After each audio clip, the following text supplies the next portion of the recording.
Hi guys, welcome back to my channel. Don't forget to like, share, subscribe, ring the bell to get notifications for my next upload. So I was doing research. I was actually going to do a 16 and pregnant adoption edition. Just, obviously that's something that's part of my life. And I thought I could bring some insight into it. And that's what I was originally researching. I came across this story, which is absolutely horrific.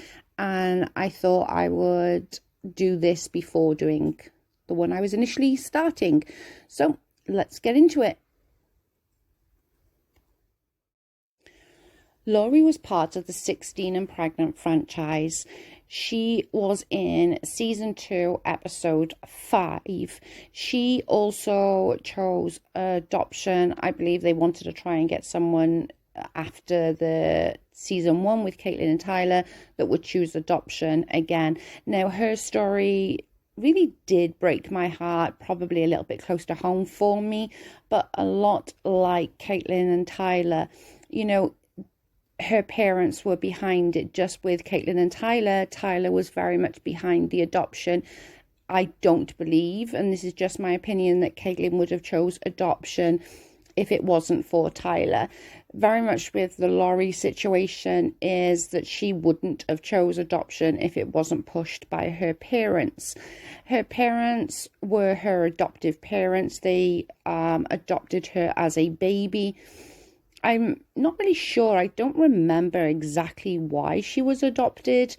And I suppose for me, this one was like super hard to watch because she just wanted something that was hers. She wanted that DNA that was hers, I know for me, my daughter always said growing up, she always wanted to look like someone. She wanted to have that, be able to look at someone and see that she was theirs, I suppose, which is what she really likes about that she looks so much like me. And I'm guessing that's what it was for Laurie, with the fact that she don't look like her parents and she wanted somebody that was hers and just hers. So I get it on some kind of degree. During the episode, she gave birth to her son, Aiden, who she had already chosen their parents for. Her boyfriend, from recollection, wasn't too happy about the whole situation. He, I believe, wanted to keep the child, and her parents were obviously dead set on not, again, I understand where the parents was coming from, but I'm obviously also understand where she's coming from with that she wanted something. Now, during her episodes, you could tell that there was something. I remember watching it and I remember, thinking this girl is going to have so many mental health issues after this, that you could just tell that something bad was going to happen. Well, inevitably it did. From what I remember of the episode, she had somewhat of a open adoption, or at least a semi-open adoption. She was going to have some kind of contact with her son. To what degree that ended up to be, again, only they would know that. It's a little different with the whole Caitlin and Tyler, as everybody was very, very invested in them through the Teen Mom and their 16 and Pregnant episode. She, however, it was a little different. I don't think people were so invested in her. Over the years, she had some run-ins with the law, shall we say. She was arrested for failure to appear, possession, theft, bad checks, a few other bits and pieces, but nothing of any great substance. It was a lot of just petty crime stuff. In 2013, Laurie gave birth to a daughter, Rylan Jo, by her now ex-fiancé, Joseph Amos. However, a year later, she gave birth to her son. Now, It's said that Joseph is not the little son's father, and the father is actually unknown. His name is Logan. Very, very beautiful kids and beautiful family that she did have. However, fast forward to 2020. Now, on the 13th of August, Laurie was indicted and later arrested on the 24th of August 2020. The charges against her was possession and viewing matter betraying sexual performance of a minor. I don't even know where to begin. Kentucky court clerk stated this to be true to the Sun.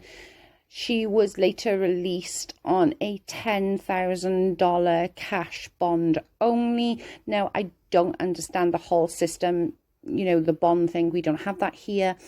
But I do understand that a cash bond is pretty huge. I'm guessing that her parents obviously must have paid that for her. Now, for a woman to have these charges is somewhat unusual. For a mother of three, and I'm going to say three because she's still a mother to her first child, Aiden. For a mother of three to have these kind of charges just seems so bizarre. She was arraigned on the 8th of September. No court date have been forwarded since. I'm guessing, the justice system is going slow right now with COVID and stuff, so it doesn't surprise me that there's no court dates as yet. Now, where adoption is concerned, especially around the age of these girls, her and Caitlin, there's always going to be some kind of mental health illness. I'm not above that either. It's really hard to explain adoption to people if they haven't been through the process. It really is a traumatic process to go through. It's kind of like a death, but with I can't even explain it. I suppose it's like a death without the burial, so there's no closure to it. You're always wondering of where's and why's and what it would be like and that kind of thing. So, her previous convictions kind of make sense to me. Mental state kind of makes sense to me. This, however, this makes absolutely no sense. Like I said before, it's very unusual for a woman to do this in the first place. Do I believe that adoption was any part of the reasoning? Nope. Adoption do screw you up. I'm not disputing that. It really does. I know for my own self and how I'm speaking for myself that, yes, I know that I'm screwed up from the adoption. I always think the worst of people. I always think that they're going to screw me over. Do I then sabotage my friendships? Probably to some degree. And, we've seen the whole process roll out with Caitlin and Tyler. Caitlin does very similar. She's still got those issues revolving around adoption. But for this, it just seems so out of character for any mother to go down that route.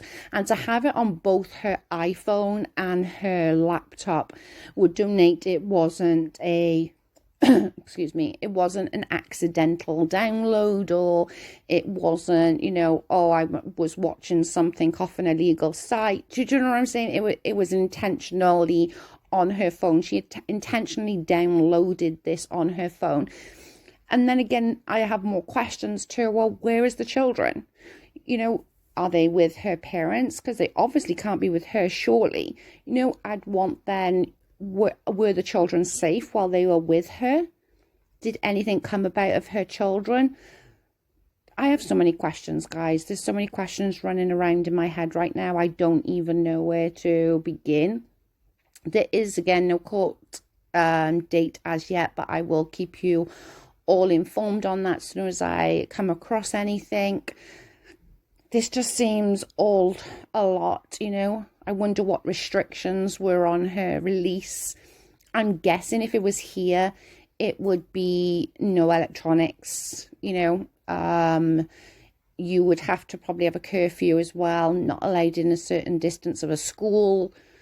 So I just can't imagine her being able to keep her other two children with charges hanging over her head like these. Very bizarre. I don't know. Now, I just quickly Googled what the sentencing could be for these charges, and it looks like it could be a typical range from 6 to 36 months. It's likely to begin sentencing between 6 months and community service to 18 months imprisonment. That doesn't seem enough. Like, why is it that somebody like with, I don't know, like an ounce of weed or something that's in a state that's illegal can get sentenced to 12, 18 months, and then this can be charged with just something? So I don't get it. I think our legal systems with this sort of stuff is really screwed up. The UK is no different to the US. We really do suck. 9 times out of 10, they get away with it. They walk away from court with, you know, community service or the offenders register, that kind of thing. But is that really punishment? Do you know what I'm saying? I don't feel personally that it's punishment. Whether she gets this or whether it'll be something different by the time it gets to court, I'm guessing she'll plead, to be fair. It's on her systems, it's on her iPhone, it's on her laptop. It's not as if she can really, you know, go, I didn't put it there. Okay, girl, we got you. Yeah, I don't know, guys. Again, let me know what you think in the comment. This sickens me. I can't even bear to think about it. These poor kids. I think this bit more is exactly how I'm feeling right now. Holy effing moly. I'm genuinely shocked by this. I'm saddened for these kids, and more so for the kids that were involved in the images and videos that she was watching. It just sickens me. Let me know what you guys think down below, and I will catch you on the next one. Thanks for watching. Bye, guys.